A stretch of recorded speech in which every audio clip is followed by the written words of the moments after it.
Guys, welcome back to my YouTube channel and today we will be discussing about KSE 100 index और उसके साथ साथ हम actually Engro corporation की जितनी भी कंपनीज़ हैं कोशिश करेंगे कि उनको एनालाइज करें और उसके साथ साथ आपको बताएं कि मार्केट का रुझान क्या है and which way it will be going forward. और सबसे पहले अगर आप यहाँ से बात करें तो हमारे पास जो 100 इंडेक्स की ये सिचुएशन बनी हुई है इसको हम थोड़ा सा एनालाइज करने की कोशिश करेंगे।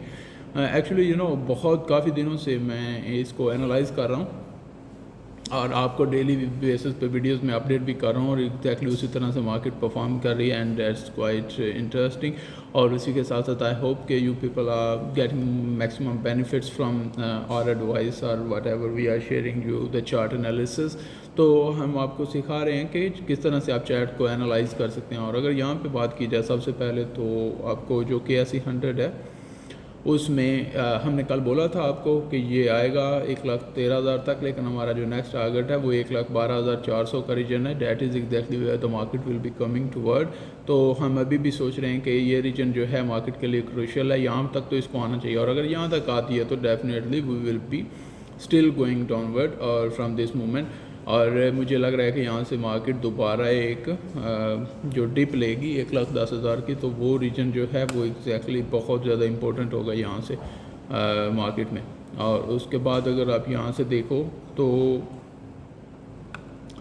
मेरे मुताबिक हमारे पास पहले ये सपोर्ट रीजन है। अगर ये सपोर्ट रीजन क्योंकि इसने ब्रेक करके उसके बाद बिल्कुल उसके ऊपर क्लोजिंग दी है, so still we will be waiting until this price this region is going to be broken and then we will be hoping that the market would move forward toward 112,000 और उसके साथ साथ 1,10,000 का लेवल जो है उसकी तरफ हम दोबारा निकलेंगे। लेकिन यहाँ पे चांसेस इस तरह से भी बन रहे हैं कि यहाँ से मार्केट इसको सपोर्ट लेके तो अगर ऊपर निकलती है, जो कि चांसेस हैं कि इस तरह से भी हो सके क्योंकि यहाँ पे एक स्ट्रॉन्ग सपोर्ट रीजन बन रहा है। तो एक तो ये वाला सपोर्ट रीजन है स्ट्रॉन्ग जो हम बात कर सकते हैं और उसके बाद हमारे पास नेक्स्ट लेवल आता है जो कि 1,10,000 पे हमारे पास रीजन निकलता है। तो अगर यहाँ से मार्केट ब्रेक नहीं करती तो इस बार चांसेस होंगे कि यहाँ से जैसे ही ब्रेक अबव करेगी and then we will be having an upward rally, उसी के साथ मार्केट जो है 1,18,000 का रीजन की तरफ मूव करना शुरू कर देगी। अगर यहाँ से इस बार जो है, अब डिफरेंस क्या है कि अगर यहाँ से मार्केट इस बार इस एरिया से सपोर्ट लेके उठती है तो वी विल बी एक्सपेक्टिंग कि ये ब्रेक करे इस रीजन को, जिसको पहले वो नहीं कर पा रही थी इस रीजन को। अब इस बार इस रीजन को ब्रेक करके तो ऊपर निकलेगी। और अगर of course in other case अगर यहाँ से, अब ये एक आपको लोगों को मैंने आपको पहले ही बता दिया था कि ये एक एरिया ऐसा है जो कि कंसोलिडेशन एरिया है। तो यहाँ पे कंसोलिडेशन हो रही है, जिस साइड भी ब्रेकेज हुई उस साइड पे मार्केट बहुत ज़्यादा जो है हमें हाई रिटर्न देगी एंड जो प्राइसेस हैं they are gonna go move very fast. तो ये चीज़ जो है वो कंसीडर रखनी है, आपने अपने माइंड में रखनी है कि आने वाले दिनों में मार्केट में जो भी डायरेक्शन लेती है अगर यहाँ से नीचे ब्रेक करती है तो then we will be looking forward toward 110,000। अगर ऊपर निकलती है, जो कि लग भी रहा है इस वक्त मार्केट में कि एक साइड तो ये लेगी, तो then we will be hoping that market will have another all time high जो कि 1,18,000 से ऊपर बनता है। तो उसी के साथ हम उसको कंटिन्यू करेंगे। उसके बाद अगर आप देखें तो हम चलते हैं एंग्रो कॉर्पोरेशन की जितनी भी कंपनीज़ हैं उनके बारे में देखते हैं कि क्या क्या हमारे पास अवेलेबल है। मुझे एंग्रो, अगर आपसे अभी बात की जाए तो एंग्रो जो कॉर्पोरेशन है, जो उसका मेन शेयर है, मुझे तो काफ़ी टाइम हो गया इससे निकले हुए इन चीज़ों से, मतलब पाकिस्तान स्टॉक एक्सचेंज में या ब्रोकरेज हाउस में काम किए हुए ज़माना हो गया। तो उसके बाद मैंने तो इसको फॉलो नहीं किया, लेकिन I couldn't find it. If you people know that how to find that share, the Engro corporation there was a main share. तो अगर वो आपको उसके सिंबल्स का पता हो तो प्लीज़ कमेंट में आप पोस्ट कर सकते हैं। उसके साथ साथ हम इसकी जो जितनी भी डिफरेंट अदर ऑर्गेनाइजेशन हैं, Engro fertiliser, power gen and polymer, तो उनको हम थोड़ा सा एनालाइज कर लेते हैं इसमें। सबसे पहले अगर तो यहाँ से आप देखें तो I think that the situation is really crazy from here and I hope that the market will be coming down toward. तो आप भाई, मुझे नहीं लगता कि यहाँ पे कोई बाइंग सिचुएशन अच्छी बनती है। The chart shows that it doesn't have that strength for an upward rally from here. तो अगर इसको ऊपर जाना भी है तो then it has to go come around 206 और 206 के रीजन के पास या उसको आना चाहिए, और यहाँ से आपकी ऑलमोस्ट आपकी बाइंग जो है वो स्टार्ट हो सकती है 211 से, and then you can keep buying until 200 region. तो ये आपका रीजन जो है तो आपकी एवरेज होनी चाहिए 204 205 के रीजन में, और उसके साथ ही मार्केट यहाँ से आपको एक रिकवरी देगी जो कि अपसाइड होगी, and I hope that you people will get to that. तो यहाँ से हमें जो लग रहा है चार्ट के लिहाज से, तो हमें ये लग रहा है कि ये मार्केट ये इस रीजन से आके सपोर्ट लेती है। लेकिन अगर मार्केट की प्राइस स्ट्रक्चर देखें, जो कि हम आपको बाद में समझाएंगे भी चीज़ें कि किस तरह से आपको इसको रीड करना होता है, तो हमें 206 के रीजन तक भी मार्केट आते हुए 206 वाला रीजन जो है, जो 206 वाला रीजन है, वो भी हिट करते हुए दिखाई देती है। And you should keep waiting and you should have some patience, because the situation from here it is clear that the prices will fall। Effort के जो prices हैं वो जो हैं वो बेरिश साइड पे मूव करते हुए मुझे दिखाई दे रहे हैं, और आपको शायद 200 के करीब इसको आने वाले दिनों में आपको मिलेगी। तो इसमें आपको पेशेंस रखना है, अभी इसमें बाइंग नहीं करनी और अर्ली एंट्रीज नहीं लेनी। That's what I think we have for now Engro में, और मतलब इफर्ट में, एंग्रो फर्टिलाइज़र में। तो एंग्रो पावर जेन का अगर हम थोड़ा सा मुतालिया करें तो हमें ये यहाँ से बता रही है कि हमारे पास एक अच्छी अपॉर्चुनिटीज़ क्रिएट होने वाली हैं। आप देख सकते हैं कि यहाँ पे भी सपोर्टिव रीजन था और ये भी सपोर्टिव रीजन कंटिन्यूसली आ रहा है। लेकिन अगर प्राइस एक्शन आपको रीड करना आता है, सबसे पहले तो मैं आपके जो ब्रोकरेज हाउसेस हैं ना, उनको बिल्कुल एक्सपोज करूँगा यहाँ पे, उनको जो है आपको बताऊँगा, आपको मैं बोलूँगा बिल्कुल क्लियरली कि आप अपने ब्रोकरेज हाउसेस की कभी भी रिकमेंडेशन पे बाइंग सेलिंग ना करें, because they want volume, and if you will create the volume then only they can earn.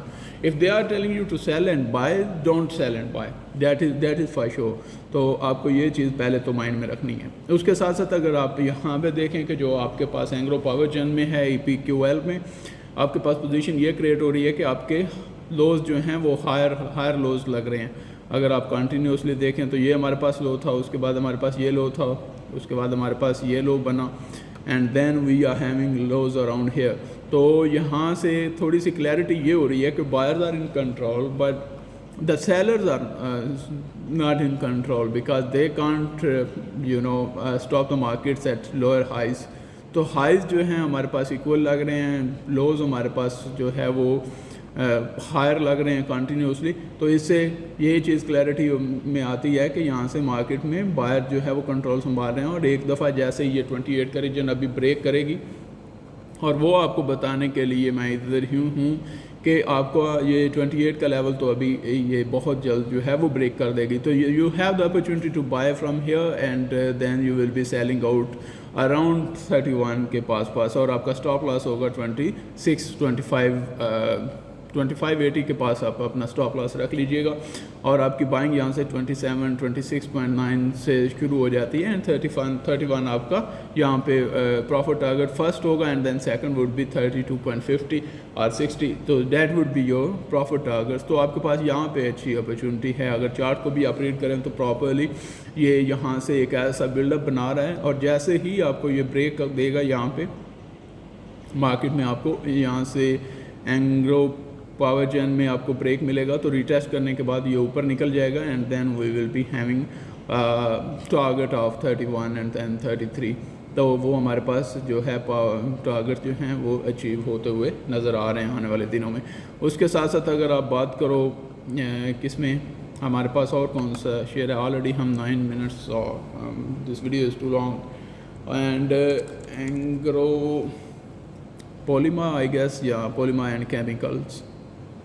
तो हम इसको भी थोड़ा सा स्टडी कर लेते हैं। मुझे एंग्रो का शेयर नहीं मिला, आई गेस मैं जहाँ तक याद रख पा रहा हूँ कि शायद ये ख़त्म तो नहीं हो गया था, इन्होंने किसी और में मर्ज कर दिया था, if I am not wrong. लेकिन स्टिल अगर जो एंग्रो का सिर्फ एंग्रो कॉर्पोरेशन का शेयर था, अगर आपको पता हो कि उसका सिंबल क्या है या अभी तक भी वो ऑपरेशनल है, तो let me know and I will make the video about it. अच्छा, यहाँ से आपके पास जो एंग्रो पॉलीमर का चार्ट स्ट्रक्चर है वो आपको क्लियरली बता रहा है कि market is not in control and it will be having a trouble. मैंने एक बार पहले भी ये आपको वीडियो जो है वो इसके बारे में एनालिसिस शेयर किया था EPCL के बारे में, कि यहाँ से ये जैसे ही नीचे ब्रेक करेगा तो आपको आप bad situation will be creating और आपको वो देखना पड़ सकता है। तो खैर अभी यहाँ पे जो लग रहा है कि ये इतना कंट्रोल में नहीं है, इसकी बाइंग जो मार्केट में जो इसका पोजीशन है दैट इज़ रियली डेंजरस। तो मुझे लग ये रहा है कि ये एटलीस्ट आएगा 33 तक तो आना चाहिए, इसको 3350 तक ये आएगा और उसके बाद यहाँ पे सपोर्ट लेके तो दोबारा उठेगा। अगर ये वाला लेवल ये क्रॉस कर जाता है, जिस दिन इसने ये लेवल क्रॉस कर दिया तो then we will be having it around 50 rupees. मैं आपको एक बार और एंड पे बोल रहा हूँ कि अपने ब्रोकरेज हाउसेस को, और मैं इनको कोशिश करूँगा कि मैं इनको एक्सपोज करूँ, आप इनसे कभी भी रिकमेंडेशन मत मांगिए। आपके ब्रोकरेज हाउसेस की कैपेसिटी नहीं है कि वो आपको रिकमेंडेशन दे सके, क्योंकि उनका अपना इंटरेस्ट इसमें लाया करता है। If I will tell you to buy, it won't give me any benefits. If they are telling you to buy or sell, it is directly filling the accounts. तो आप अगर बाइंग सेलिंग कर रहे हैं उनके कहने पे तो ऑटोमेटिकली उनमें वॉल्यूम जनरेट हो रहा है और वो कमीशन कमा रहे हैं आपसे। तो कभी भी अपने ब्रोकरेज हाउसेस से, एक तो पाकिस्तान में ये बहुत इशू है कि बहुत सारे ब्रोकरेज हाउसेस आपको रिसर्च प्रोवाइड कर रहे हैं, डेली आपको कॉल करके बोलेंगे कि बाय कर लो सेल कर लो। नहीं भाई, नहीं करना। क्यों करना चाहिए और किस रीज़न पे करना चाहिए? आप सिर्फ अपना वॉल्यूम क्रिएट करने के लिए लोगों में, तो आप वेट करो, पेशेंस रखो, वो आपको कहीं से भी बाय करवा देंगे। क्योंकि उनको वॉल्यूम चाहिए, डेली के टारगेट्स होते हैं। If you don't people know then learn it from me, because I have been working in a brokerage house and that is our prime job कि वॉल्यूम क्रिएट करना है भाई, किसी भी तरीके से वॉल्यूम क्रिएट करना है। कन्विंस करो अपने क्लाइंट को कि वो बाइंग और सेलिंग करे। So that is what you don't have to do, और that is what I want you to save from. और अभी यहाँ से आपने करना क्या है कि यहाँ से इसको वेट करो 33 के रीजन तक, 32 के रीजन तक वेट करो, वहाँ पे आपकी बाइंग बनेगी और आपका फिर स्टॉप लॉस भी छोटा हो जाएगा।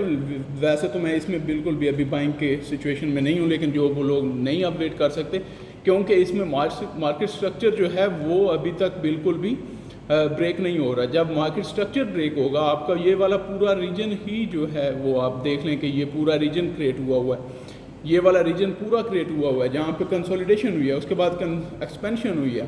Even for now because I also couldn't see it, I don't recommend buying even at here 32 पे भी मैं आपको बाइंग रिकमेंड नहीं करूँगा, क्योंकि ये कंसोलिडेशन के बाद मार्केट ने ब्रेकआउट दिया, उसके बाद रिटेस्ट करके अब दोबारा नीचे आ रही है। तो अगर यहाँ से ब्रेक करती है ये लेवल जो है 30 का लेवल जो है वो जैसे ही ब्रेक करेगी तो you will see that there will be huge expansion just like that.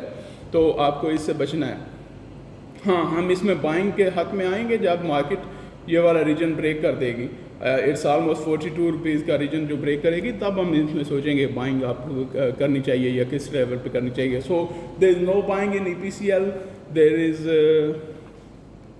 Wait in Engro polymer and Engro power gen. Engro power gen में मैंने क्या बताया, या एंग्रो पावर जेन में एक सिचुएशन बन रही है and it will be very helpful for you guys to until 31st or 32 rupees, 31 और 32 रुपीज़।